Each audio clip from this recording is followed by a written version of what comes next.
Саламатсызбы? Региондо Абалким автордук программасы.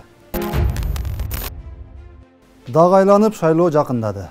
Кыргыз эли кайрадан эми парламенттеги депутаттарын тандап алышы керек болуп турат. Мындан дээрлик 1 жыл мурда алмашкан бийлик өткөндөн сабак алып, шайлоону толугу менен мыйзам чегинде өткөрүүгө убада берип келет. Анткени туура эмес өткөн шайлоо албетте элдин кескин нараачылыгын пайда кылып, өлкөдө туруксуздук орун алышына алып келери анык. Муну эгемендүү Кыргызстандын тарыхы бир канча ирет тастыктап көрсөткөнүн билебиз. Бирок маселенин экинчи бир жагы да бар. Дал ушул шайлоо өнөктүгүн бийликке жетпей калган тараптар өзүнүн кызыкчылыгы үчүн пайдаланып, шайлоо кандай өткөнүнө карабастан мыйзамсыз өттү, бийлик бут тосууларды жасады, административдик ресурстар колдонулду деп айгай салып, элдин башын айлантып, өздөрүнүн максаттарына жетүү үчүн болгон күчүн жумшашат. Бул жолку шайлоо мурдагыларына караганда алда канча чындыгына келгенде өзгөчө кооптуу деп айтканга негиз бар. Мамлекетибиздин туруктуулугу жана бүтүндүгүнө карата коркунуч жаратпай койбойт. Анткени бүгүн Кыргызстанда шайлоосуз эле бүгүнкү бийликти бир амалдап кулатууну көздөп жаткан күчтөрдүн көп экендиги, болгондо да бардар, байыган, акчалары миллиарддап чогултулган тараптардын бир жака сүрүлүп, карапайым калың кыргыз журту бир тарапта турган учур. Кумтөрүнөн баштап жөнөкөй бир райондук деңгээлдеги коррупционер үчүн да бүгүнкү бийлик чыныгы душманга айланганын баарыбыз билебиз.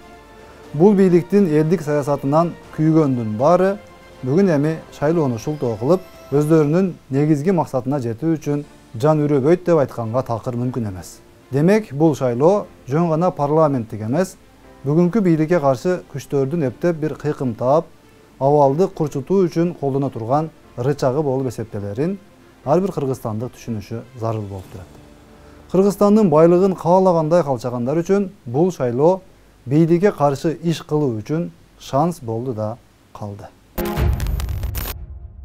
Байкап карасаңыз, бул жолку шайлоодо депутаттык орундар азайганы менен 120дан 90га түшкөнү менен, анын 56сы гана партиялык тизме менен келиши керек болгону менен, шайлоого катышамын деп кайрылган партиялардын саны 70тен ашып кетти. Ар бир партияга бирден мандат берүүгө да мындай караганда мүмкүн эмес. Муну ошол партиялар деле өздөрү бир жакшына түшүнүп эле турушат. Маселе такыр башкада. Булардын баары эле депутат боломун, бизди кыргыз эли шайлап, колдоп кубаттайт деп ойлобойт. Арасында ак карга деген эле партия жок болбосо, калган кыргыздын уюткулуу сөздөрүнүн баарын коюп алган партиялар жайнайт. Бул эми мыйзам ченемдүү эле көрүнүш деңизчи. Бирок эч ким деле добуш бербешин, эч ким деле кыйратып тааныбашын билип туруп, ушунча партия неге шайлоого аттанып алды деген суроо туулбай койбойт да. Бир жагынан алып караганда, бул партиялардын лидерлеринин дээрлик 80-90% мурдагы эле кишилер экенин байкаган болсоңуз керек. Баягы эле 30 жылдан бери Кыргызстанды каалагандай калчап келген акылдуулар жана өлкөбүздү бүгүнкүдөй оор акыбалга келишине түздөн түз салымын кошкон саясатчылар экени да чындык. Арасында июнь окуяларына, мародерчулукка, бейпаратчылардын тирегине айлангандары да толтура. Булардын максаты депутат болуу деле эмес. Анткени биринчиден буларды колдогон калың эл жок эсе. Алар парламентте ондогон жылдар бою отуруп, өзүн актабаган. Элдин каргышын алса алганго, бирок ак батасын ала албаган, бирок ушул күнгө чейин өздөрү күчтүү саясатчымын, эл мени угат, эл мени колдойт деп ойлогондон уялбаган кишилер болуп турат. Өзүнүн баасын, эл алдындагы кадырын, тарых алдындагы жоопкерчилигин, кыргыз элинин алдындагы кыянаттыгы менен кызматын баалай албаган айрым саясатчы агаларыбыз менен эжелерибизге алдыңкы шайлоодо кыргыз эли дагы бир ирет өзүнүн так жообун берет деп ишенебиз. Бул партиялардын башчыларынын көпчүлүгү биз бүгүн ушинтип партияларыбызды шайлоого катыштырабыз деп чыксак эле, бүгүнкү бийлик коркуп үркүп кетип, биздин буга чейин Кыргызстанга карата жасаган уурулуктарыбызды, кыянатчылыктарыбызды териштирбей, жоопко тартпай калат деп ойлошот сыягы. Бирок мындай кантип болсун? Кыргыз эли адилеттүүлүктү күтүп отурса, буга чейин мамлекетибиз үчүн жасалган мыйзамсыз иштерге реалдуу укуктук баа берилсин, уурулар түрмөгө отурсун, бийлик элдики экенин көрсөтсүн деп отурса, анан эми бул саясатчылардын шайлоо менен коркутамын, оппозиция боло каламын дегени канчалык туура же туура эмес экенин эл журт өзү жакшы түшүнүп турса керек. Көрүнгөн жерге чыгып алып эле бийликти жамандай берсем, шайлоо сайын эле оппозиция боло калып, коркутуп үркүтө берсем, менин саясаттагы өмүрүм музара берет. Эч нерсеге жооп бербей, тилим менен орок оруп жүрө беремин деген саясий ыкмага дагы акыркы чекит коюлушу керек эмеспи? Элдин алдына чыгып алып, Жапаров жаман, Ташиев жаман дей берсем эле, эл мени колдой берет деген эски түшүнүктөн кайтып, тетирисинче кыргыз элинин алдына чыгып, эли журтум, мен мынча жылдан бери силерди алдап, куу түлкүдөй болуп, силерге жомок айтып, алаксытып, силердин ырыскыңарды өзүмдүкүндөй көрүп, жеп, ичип, талап, тоноп, жыргап жашап келдим. Кумтөрдөн баштап майда тамеки заводторго чейин, көмүр кендерине чейин эч нерсени калтырбай, силерге бир тыйын пайдасын тийгизбей, 5-6 ооз бийлик башында жүрүп, пайдасын эле көрдүк.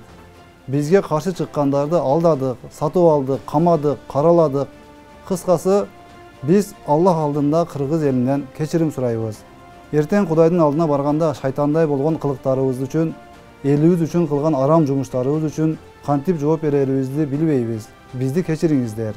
Бүгүнкү бийлик бизди бардык уурулук кылуучу булактарыбыздан куру калтырып койду. Ушуларга рахмат айтыңыздар дагы, бизди кечирип коюңуздар. Баарыбыз биригип, ушул эки доско жардам берели. Мамлекетибизди мындан ары жалаң гана элдин кызыкчылыгы үчүн башкара турган, элдин жашоосун жакшырта турган жолдо басалы десе болмок. Бизге алданбагыла, биздин сөздөрүбүз бүт баары жалган. Биз болгону өзүбүздүн гана кызыкчылыгыбызды ойлогон көрпендебиз. Ошон үчүн силердин ишеничиңерди 30 жылдан бери актай албай, силерге кино коюп эле келдик, деп тооба кылышса деле жарашмак.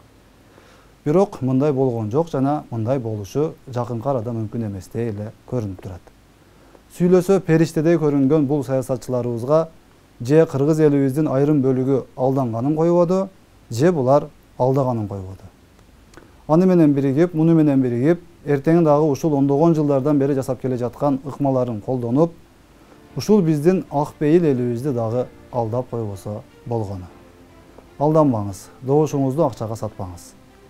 Ал акча арам акча экенин мээңизге бекем түйүп, куру сөз, ушак айың жана акчасына таянып, кыргыз элин шылдың кылып келген, бул иретте шылдың кыламын, менден башкасы эч ким эмес дегендерден өлкөбүздү сактап, коргоп, калгандардан болууга умтулуңуз. Жакшылап ойлонуп, жүрөгүңүз каалаган парламентте актерлук кылып чарчагандарга эмес, жаңы жүздөргө, ата журтун сатпаган, сатпай турган патриот, ишеничтүү уул кыздарыңызга добуш бериңиз. Саламатта калыңыз.